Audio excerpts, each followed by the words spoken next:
Kali ini saya akan membahas terkait permasalahan kesehatan mental, terutama tentang depresi. Apakah depresi itu? Depresi adalah satu kondisi di mana seseorang itu merasa tidak ada lagi gairah hidup, tidak ada lagi keinginan untuk meraih masa depan, sehingga yang ada adalah rasa pesimis, rasa tidak mampu, dan rasa akan kegagalan demi kegagalan. Sehingga orang yang depresi ini biasanya pikirannya adalah akhir dari sebuah kehidupan ini. Namun banyak orang tidak tahu bahwa depresi ini dalam kondisi gejala awal itu sering tidak terdeteksi.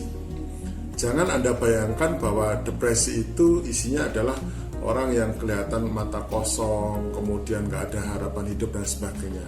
Tidak seperti itu. Saya sendiri pernah merasakan bahwa ketika depresi itu datang, itu kegiatan kita ini tidak ada masalah dalam keseharian. Namun alam bawah sadar kita ternyata sudah kena.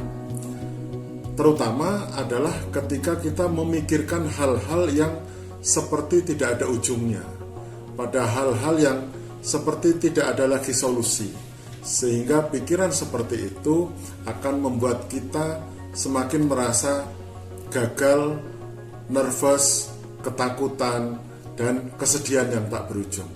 Mungkin wajah kita itu tersenyum, mungkin wajah kita itu tidak ada apa-apa, tapi badan kita tidak bisa dibohongi. Ada 3 hal gejala yang bisa kita deteksi dari orang yang terkena depresi. Yang pertama adalah yang dulu pernah saya rasakan adalah merasa masuk angin tapi tidak sembuh-sembuh. Kemudian yang kedua semi vertigo, jadi ketika berdiri agak goyah. Kemudian ketika menjelang malam merasa agak pusing. Itu semua adalah gejala fisik, dan setelah saya konsultasi ke dokter penyakit dalam, dikatakan saya mengalami depresi. Nah, ketika saya mendapatkan pengobatan, ternyata ada 2 pengobatan yang didapatkan, terutama pengobatan yang terkait dengan antibiotik dan pengobatan vitamin. Ini artinya bahwa dari pengalaman ini yang bahkan mungkin 1-2 kali saya rasakan, depresi ini secara medis bisa ditolong dengan untuk memperkuat daya tahan tubuh. Kenapa? Karena orang-orang yang depresi itu biasanya imunnya turun. Maka perlu solusi. Nah, solusinya bagaimana?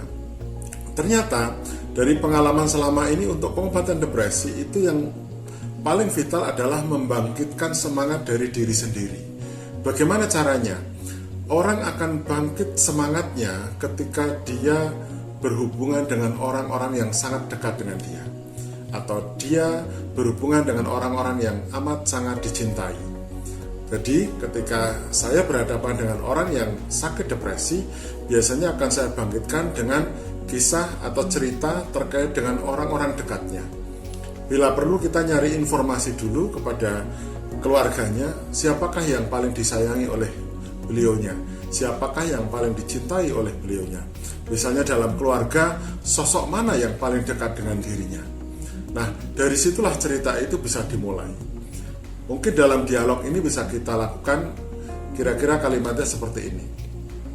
Mengapa Anda begitu merasakan sakit itu dan tidak mau bangkit? Lalu dia merasakan atau mengatakan bahwa saya ingin bangkit tapi tidak bisa, atau saya merasa tidak sakit dan sebagainya. Maka kita bangkitkan motivasi itu dari orang-orang terdekatnya.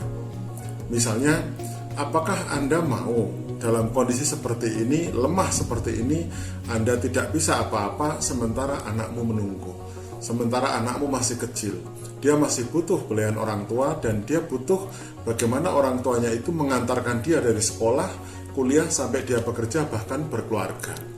Nah, itu adalah contoh-contoh motivasi bagaimana kita membangkitkan orang-orang yang terkena depresi. Sekali lagi, depresi itu kuncinya adalah pada diri sendiri. Nah, bagi terapis untuk mengobati depresi itu adalah menemukan sosok mana kunci agar si fulan tersebut bisa bangkit secara mental untuk mengobati dirinya sendiri, tumbuh motivasi bahwa dia harus sembuh karena kesembuhan itu sudah ditunggu oleh orang-orang tersayang agar dia bisa bermanfaat lebih dari yang sebelumnya, agar dia merasa lebih berharga untuk bisa hidup lebih baik dengan prestasi lebih baik, karena keberhasilan dia adalah juga akan menjadi kunci keberhasilan orang-orang terkasihnya. Semoga penjelasan ini bermanfaat bagi Anda yang mungkin mengalami depresi ataupun ada orang-orang di dekat Anda yang mengalami depresi. Terima kasih.